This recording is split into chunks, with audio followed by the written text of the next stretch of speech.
Channel पर आपका फिर एक बार बहुत बहुत स्वागत है। आज इंडियन पॉलिटी एंड कॉन्स्टिट्यूशन के अंतर्गत एक अत्यंत महत्वपूर्ण टॉपिक जिसका नाम है आपातकालीन प्रावधान या इमरजेंसी प्रोविजंस, जिसकी हम चर्चा करेंगे। आपातकालीन प्रावधान नाम से ही लग रहा है कि यह एक ऐसा प्रावधान है जो सामान्य स्थिति में इसका पालन न होकर एक विशेष स्थिति में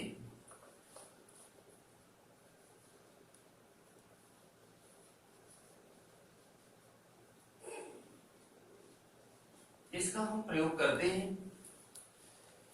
किसी भी देश की शासन व्यवस्था का आधार उस देश का संविधान होता है।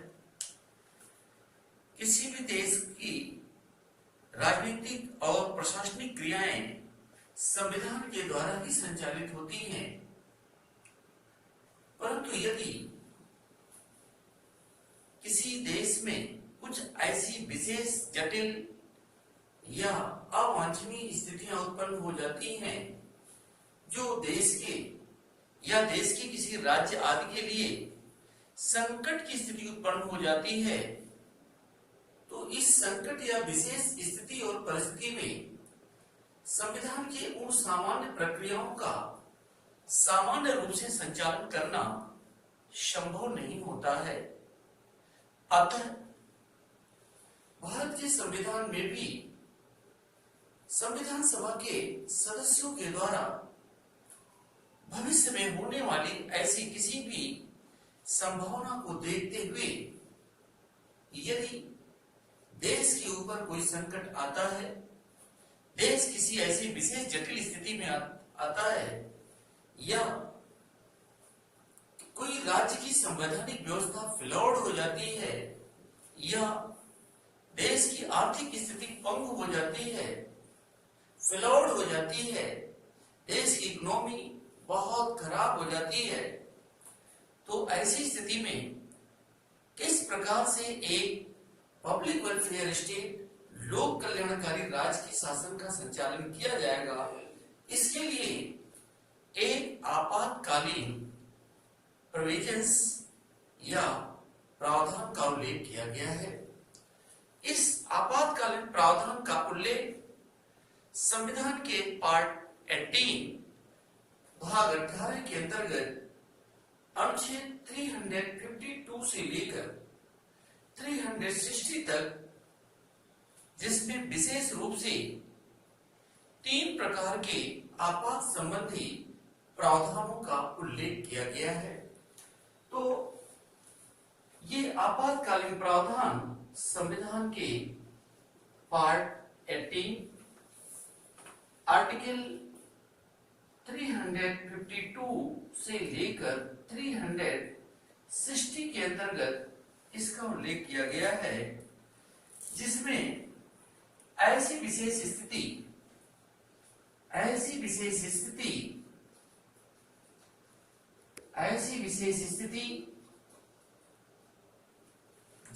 जिसके आधार पर जहां सामान्य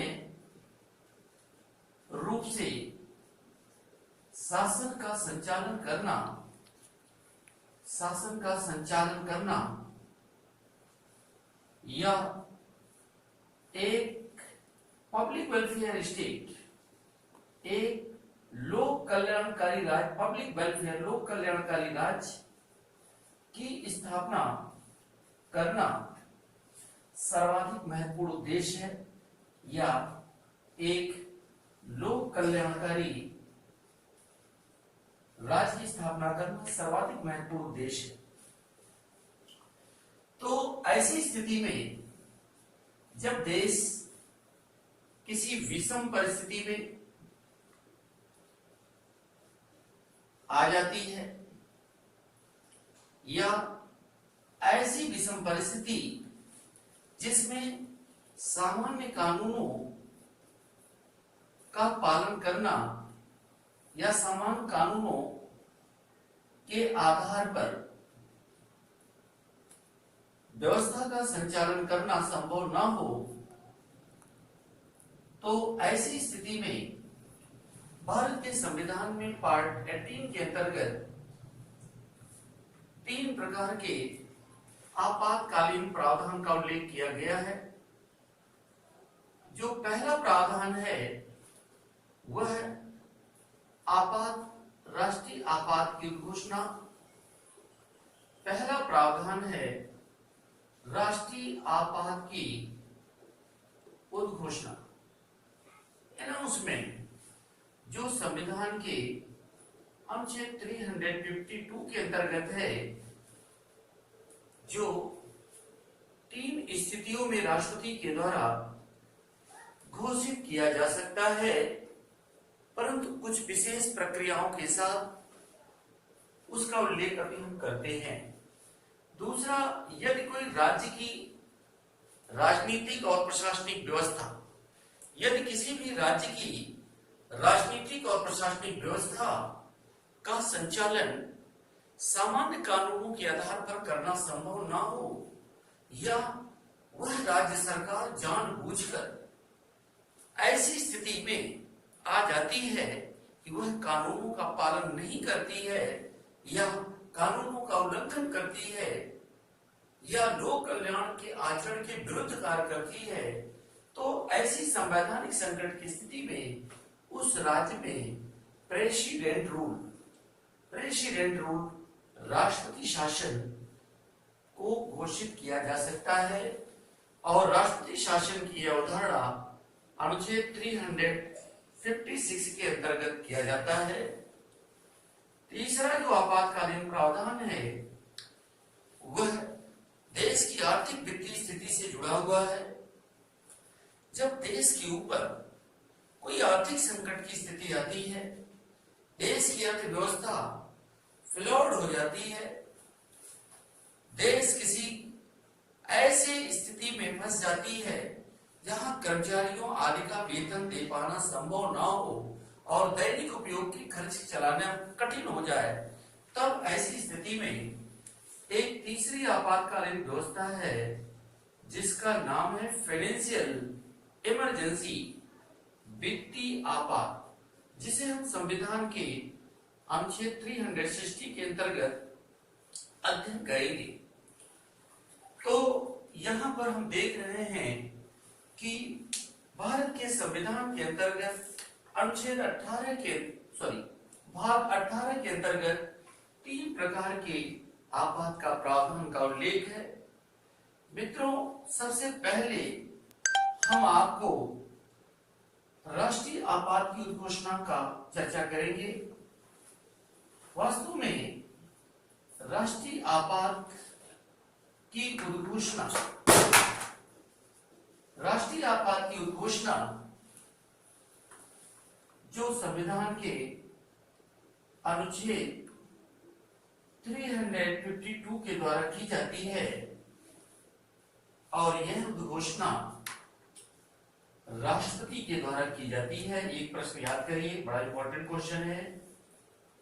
राष्ट्रीय आपात की उद्घोषणा करने का अधिकार किसको है? प्रश्न याद करिए, राष्ट्रपति को है।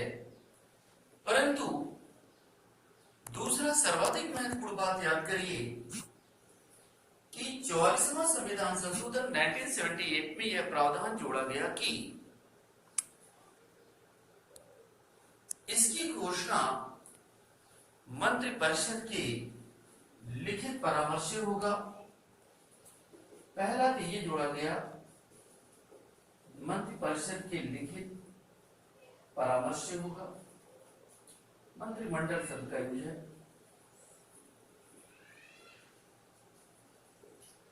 इसकी घोषणा यानी, और ये मंत्रिमंडल राज्य सरकार का नहीं है, यह केंद्र सरकार का। तो मित्रों ये चीज याद करिए, जब तक केंद्र सरकार के मंत्रिमंडल का लिखित परामर्श 2 प्रकार का होता है, एक लिखित एक अलिखित। जब तक केंद्रीय मंत्रिमंडल का लिखित परामर्श राष्ट्रपति को प्राप्त नहीं होगा, तब तक राष्ट्रीय आपात की उद्घोषणा नहीं की जा सकती।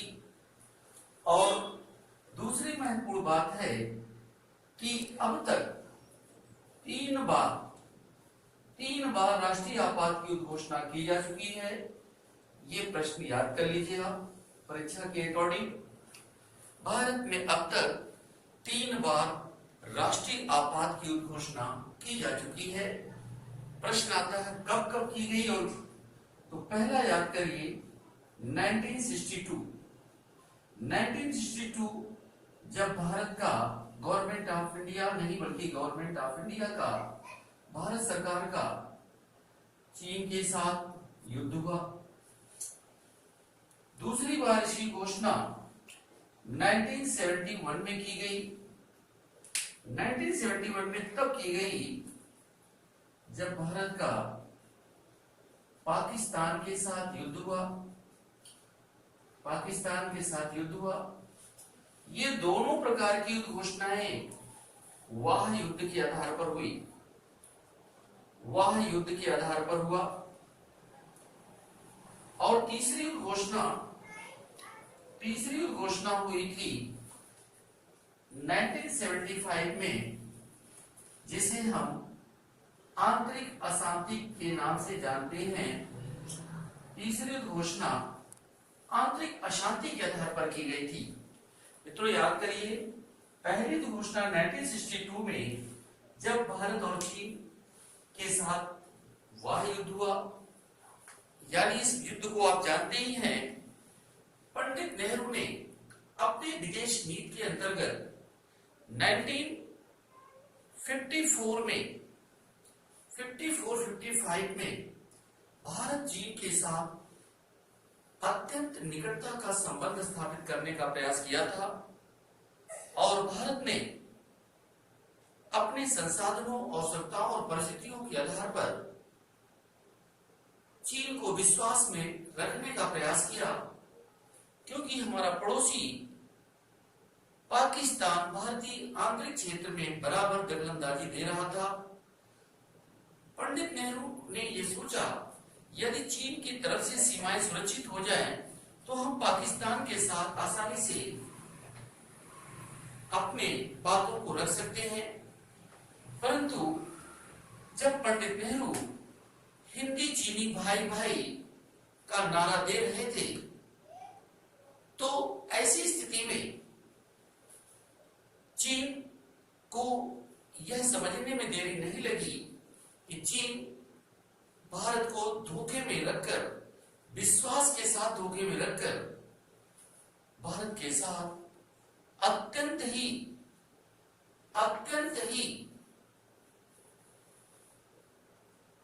अमानवीय व्यवहार का परिचय देते हुए हमने उसको बड़ा महत्वपूर्ण राज्य का दर्जा दिया। लेकिन उसने अचानक हमारे अक्साई चीन क्षेत्र पर 1962 में आक्रमण कर दिया। हम अत्यंत असहज हो गए, क्योंकि जिस व्यक्ति को हम अपना मित्रता का उपाधि दे रहे थे, अचानक उसके द्वारा आक्रमण करने से हमारे देश के ऊपर एक बहुत बड़ी राष्ट्रीय आपदा आ गई। हमारे बहादुर सैनिक जवानों ने नंगे पांव उस बर्फीली पर्वतीय क्षेत्रों पर युद्ध किया। संसाधनों की कमी के कारण नंगे पांव तक युद्ध लड़ना पड़ा। बड़ी बहादुरी से वीरता के साथ युद्ध किया, परंतु कुछ कमियां ऐसी रही जिसके कारण हमने लगभग 40,000 वर्ग किलोमीटर चीन को खो दिया। चीन ने हमारे भूभाग का हड़प लिया। यह एक राष्ट्रीय आपदा की स्थिति थी। तो जब ऐसी स्थिति आई तो पंडित नेहरू ने राष्ट्रीय आपदा की घोषणा की, और इसके बाद यद्यपि 1965 में भी पाकिस्तान ने ऐसी स्थिति का लाभ उठाने का प्रयास किया, जब उस समय पंडित जवाहरलाल नेहरू की मृत्यु के बाद लाल बहादुर शास्त्री देश के प्रधानमंत्री के रूप में एक अत्यंत ईमानदार छवि के नेता के रूप में प्रकट हुए। पाकिस्तान को लगा कि भारत की स्थिति अभी कमजोर है। मैं मित्रों इस बात को इसलिए यहां उल्लेख कर रहा हूं, आप केवल किताबी ज्ञान के साथ इसको मत पढ़िए, आप उसके संदर्भों को पूरे कंसेप्ट के साथ पढ़िए कि आखिर राष्ट्रीय आपात युद्ध घोषणा करने क्यों पड़ा हमें, क्या कारण था। कारणों के साथ अगर इनका अध्ययन करेंगे तो शायद आपको कंप्लीट स्टडी, कंप्लीट नॉलेज होगा। तो लाल बहादुर शास्त्री को एक कमजोर प्रधानमंत्री समझकर पाकिस्तान ने पुनः भारत के साथ युद्ध करने का प्रयास किया था, परंतु पहली बार लाल बहादुर शास्त्री ने अपने कुशल नेतृत्व के द्वारा पाकिस्तान को पराजित किया, पाकिस्तान को धूल चटाया। लेकिन मित्रों, भारत अपनी अंतरराष्ट्रीय विदेश नीति जो शांति, सुरक्षा और विकास की अवधारणा पर आधारित है, उससे कभी भी समझौता नहीं किया। जब पूर्वी पाकिस्तान दूसरा आपातकाल 1971 में घोषित करना पड़ा, आप जानते ही हैं देश की प्रथम लौह महिला श्रीमती इंदिरा गांधी जी को जाना जाता है। लौह महिला से तात्पर्य है देश की ऐसी व्यक्तित्व जिनके निर्णय की दृढ़ता भारत को सर्व मान्यती, भारत के जनमानस पर अमिट छाप थी। जब पाकिस्तान एक तरफ पूर्वी पाकिस्तान की तरफ से भारत के आंतरिक मामलों में हस्तक्षेप कर रहा था और दूसरा पश्चिमी पाकिस्तान की तरफ से मामले में हस्तक्षेप हो रहा था, तो ऐसी स्थिति में भारत दोनों तरफ पाकिस्तान से घिरा हुआ था। तब इंदिरा गांधी जी ने उस अवसर को भुनाने का प्रयास किया जब पूर्वी पाकिस्तान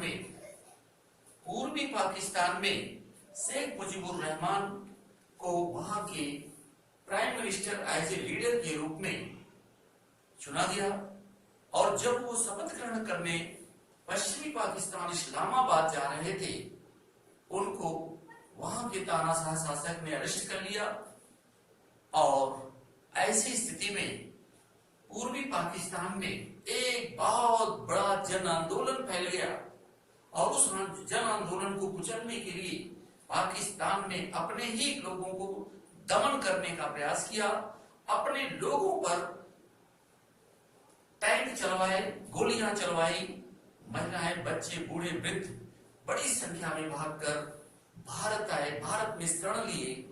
इंदिरा जी ने उनको आश्वासन दिया, क्योंकि मानवीय आधार पर उनकी भोजन आदि की सुविधाएं उपलब्ध कराने की जिम्मेदारी भारत के ऊपर आ गई। एक तो हमारी अर्थव्यवस्था, हमारे संसाधन, कृषि प्रोडक्ट बहुत सीमित थे। इतना बड़ा लगभग 2.25 करोड़ से अधिक लोग जब भारत में अचानक आ गए, तब ऐसी स्थिति में भारत के ऊपर एक बड़ी आपदा की स्थिति आ गई। परंतु इंदिरा जी ने अपने दूरदर्शी निर्णय के आधार पर पाकिस्तान के सैनिकों को पूर्वी पाकिस्तान में, जिसे आज के बांग्लादेश के नाम से जाना जाता है, वहां पूरी तरह आत्मसमर्पित करने के लिए बाध्य किया।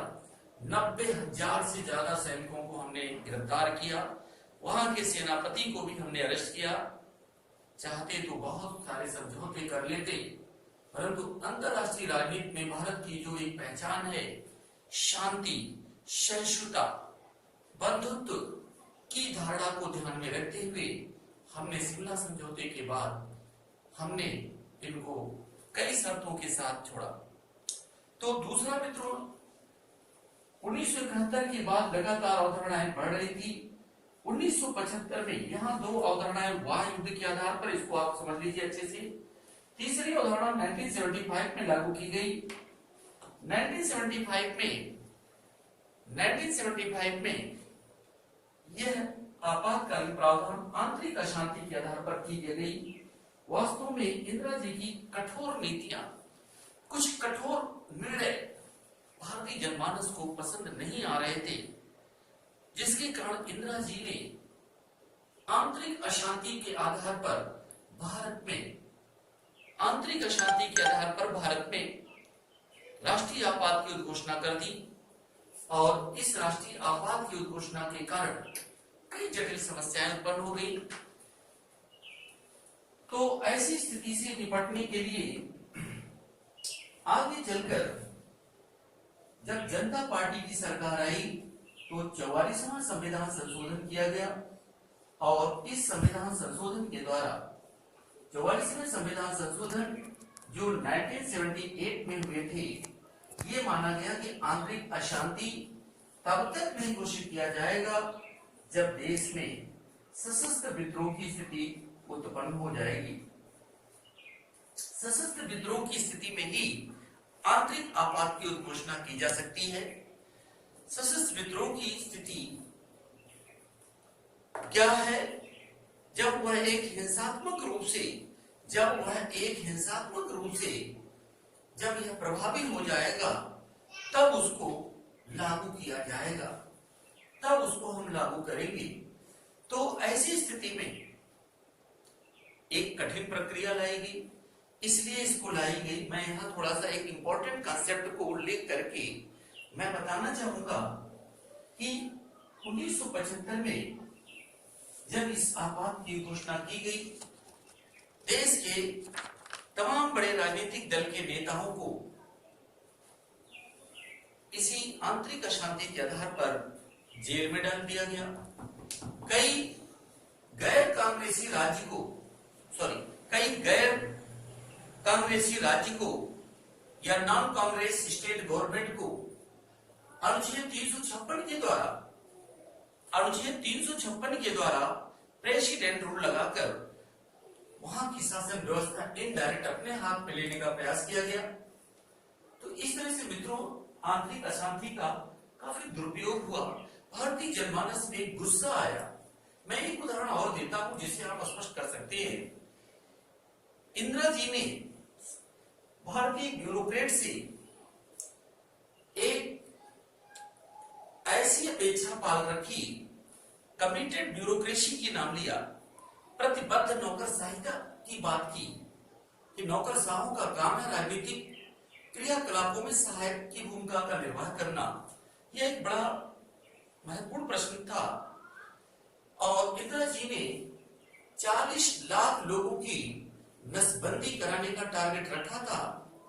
और मित्रों, आप जानते हैं व्यवहारिक रूप से सरकार की योजनाएं 100% सफल हो ऐसा बहुत कम दिखाई देता है, परंतु इंदिरा जी की कठोर नीतियों ने इस लक्ष्य को आसानी से प्राप्त कराया, यानी उसके डबल, यानी लगभग 80 लाख से भी अधिक नसबंदियां की गई और ये बाय फोर्स की गई, जनमानस को जगा कर नहीं की गई, जिससे असंतोष की आग और अधिक बढ़ गई। अब प्रश्न आता है कि आपात की घोषणा क्यों की जाती है? मित्रों, जब देश की स्थिति बड़ी जटिल हो जाती है और ये 3 प्रकार की स्थितियों में इसकी घोषणा होती है। जब देश के साथ कोई युद्ध की स्थिति हो, जब देश के ऊपर कोई वाह आक्रमण की स्थिति हो, और तीसरा जब देश आंतरिक अशांति के आधार पर हो। और आंतरिक अशांति वर्तमान में, जैसा कि हमने आपको कहा, कि यह सशस्त्र विद्रोह की स्थिति में ही लागू होगी, सशस्त्र विद्रोह की स्थिति में ही लागू होगी, अन्यथा इसे लागू नहीं किया जा सकता। दूसरा, हमने आपको यह उल्लेख किया कि जैसे ही देश में अनुच्छेद 352, जैसे ही देश में आपात की घोषणा की जाएगी, बड़ा महत्वपूर्ण प्रश्न है, आर्टिकल 19(1) के अंतर्गत जितने भी सारे प्रावधान हैं, ये सारे प्रावधान स्वतः अपने आप निलंबित हो जाएंगे। यानी भाग 3 के अंतर्गत ये जो मूल अधिकार है, ये मूल अधिकार स्वतः अपने आप निलंबित, ऑटो सस्पेंडेड हो जाएगा। याद करिए, प्रश्न बड़ा महत्वपूर्ण प्रश्न है। प्रश्न आता है, वो कौन सा ऐसा मूल अधिकार है जो आपात की घोषणा होते ही, राष्ट्रपति के द्वारा आपात की घोषणा होते ही ऑटो सस्पेंडेड, स्वतः निलंबित किया नहीं जाता, हो जाता है। अनुच्छेद 19(1), जिसमें आप जानते हैं कि वर्तमान में 6 प्रकार की स्वतंत्रता का उल्लेख किया गया है, जिसमें विचार और व्यक्ति की स्वतंत्रता का भी उल्लेख है, right to speech and expression का उल्लेख है, और इसी के अंतर्गत राइट टू इंफॉर्मेशन, सूचना का अधिकार है, और राइट टू प्रेस की स्वतंत्रता का भी अधिकार है। जो अंतर्निहित है, ये ऑटो सस्पेंडेड हो जाते हैं, यानी प्रेस सेंसरशिप लागू हो जाती है। तो यहाँ मित्रों आप देख सकते हैं कि इस आपात की उद्घोषणा के द्वारा अनुच्छेद 19 पहला प्रश्न महत्वपूर्ण याद करिए, स्वतः निलंबित होगा। लेकिन दूसरा प्रश्न याद करिए, अनुच्छेद 20 एंड अनुच्छेद 21 वेरी वेरी इंपॉर्टेंट, ये कभी भी निलंबित नहीं होगा, ये कभी भी निलंबित नहीं होगा। और यदि किसी अन्य मौलिक अधिकार को निलंबन की आवश्यकता है तो राष्ट्रपति अन्य मौलिक अधिकार केंद्रीय मंत्रिपरिषद के लिखित परामर्श से निलंबित कर सकता है। अब प्रश्न आता है, क्या सरकार मनमाने तरीके से राष्ट्रीय आपात की घोषणा करवा सकती? नहीं। सरकार के लिखित परामर्श के बाद, मंत्रिमंडल के लिखित परामर्श के बाद जब भी देश में राष्ट्रीय आपात की उद्घोषणा की जाएगी, उद्घोषणा की तिथि से, उद्घोषणा के दिन से 1 माह के अंदर विद इन 30 डेज संसद के द्वारा बाय द स्पेशल मेजॉरिटी विशेष बहुमत से इसे पारित होना आवश्यक है।